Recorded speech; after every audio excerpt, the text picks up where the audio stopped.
Doctor Yunus বলছেন ছাত্ররা আমাকে ক্ষমতায় বসিয়েছেন, ওরা যেটা বলবে সেটাই বলবো হবে। এটা কি আপনারা আসলে ব্যাপারটা কিভাবে দেখেন? নাহিদ, জনাব ইসলাম আপনাকে কি একটা কথা বলতে পারি যে একথা ঠিক আপনার আন্দোলনের শেষ পর্যায়ে বা আন্দোলনের যেখানে নেতৃত্বের মাধ্যমে বা শেষ পর্যায়ে যেখান থেকে আসলে শেখ হাসিনাকে চলে যেতে হয়েছে, পালাতে হয়েছে বা এই সরকারকে ক্ষমতা ত্যাগ করতে হয়েছে, সেখানে আপনাদের ত্যাগটাই সবচেয়ে বড় ছিল, যেটিকে আসলে খুব ভালোভাবে এক বাক্যে বলা যায় যে একটাকে মারি একটাই মরে, আর কেউ নড়ে না সেখান থেকে। সেই জায়গায় আপনারা চলে গিয়েছিলেন। কিন্তু আপনারা কি মনে করেন না যে এই আন্দোলনটা আসলে জুলাই থেকে, জুন থেকে, কোটা থেকে আসলে শুরু হয় নাই?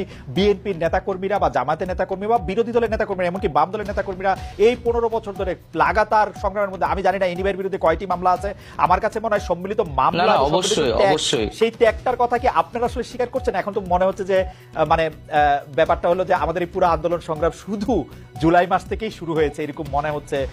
ডক্টর ইউনূস বলছেন ছাত্ররা আমাকে ক্ষমতায় বসিয়েছেন, ওরা যেটা বলবে সেটাই বলবো হবে।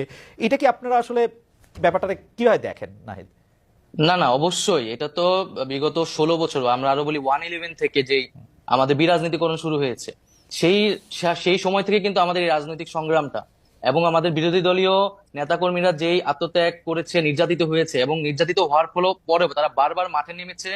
তারা নামার কারণে কিন্তু একটা রাজনৈতিক পরিবেশ আমরা পেয়েছি, কথা বলার মিনিমাম পরিবেশ কিন্তু আমরা পেয়েছি, যে জায়গায় আমরা নেমে কথা বলতে পেরেছি। এবং এই অভ্যুত্থানেও আমরা সকল রাজনৈতিক দলের সেই ভূমিকাকে স্বীকার করি, এবং তারা ভ্যানগার্ডের মতো ছিল, গুলির সামনে ছিল।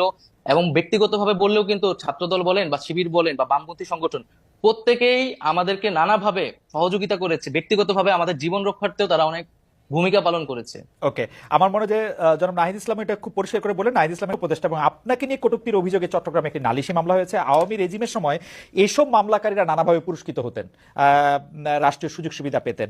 আপনাদের পক্ষ নিয়ে যিনি মামলা করছেন তিনিও কি পুরস্কার পাবেন কটূক্তির অভিযোগে যিনি মামলা করেছেন?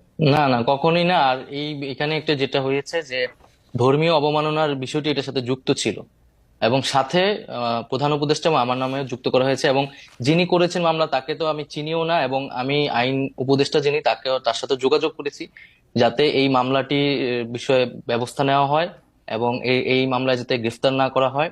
একটা এই মামলাটি এবং সাইবার সিকিউরিটি অ্যাক্ট নিয়ে আমরা নিজেরাই এর বিরুদ্ধে বলছি যে আমরা এই আইনটি সংশোধন করব। তো সেক্ষেত্রে পুরস্কৃত করা তো দূরের কথা, আমরা এই ধরনের মামলাকে তো আসলে বিরোধিতা করি।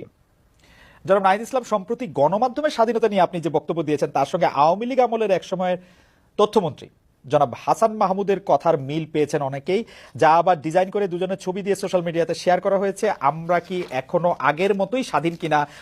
আমি আমি আমি দর্শকদের একটু দেখাতে চাই, দর্শকরা অবশ্যই একটু দেখতে পারবেন না যে ডিজাইন দিয়ে যে এটা করা হয়েছে, এটা আমরা প্রথম আলো পত্রিকাতে দেখেছি, যেখানে দেখা যাচ্ছে যে জনাব নাহিদ ইসলামের যে আমরা গণমাধ্যমের স্বাধীনতা চাই অবশ্যই, কিন্তু আমি আপনাদের কাছে প্রশ্ন রেখে যেতে চাই গণমাধ্যমের স্বাধীনতার সীমা কতটুকু। একই ধরনের কথা আসলে হাসান মাহমুদ বলেছিলেন, আমরা মনে করি গণমাধ্যমের স্বাধীনতার সঙ্গে রাষ্ট্রের বিকাশ, গণতন্ত্রের বিকাশ জড়িত, ইত্যাদি ইত্যাদি ইত্যাদি।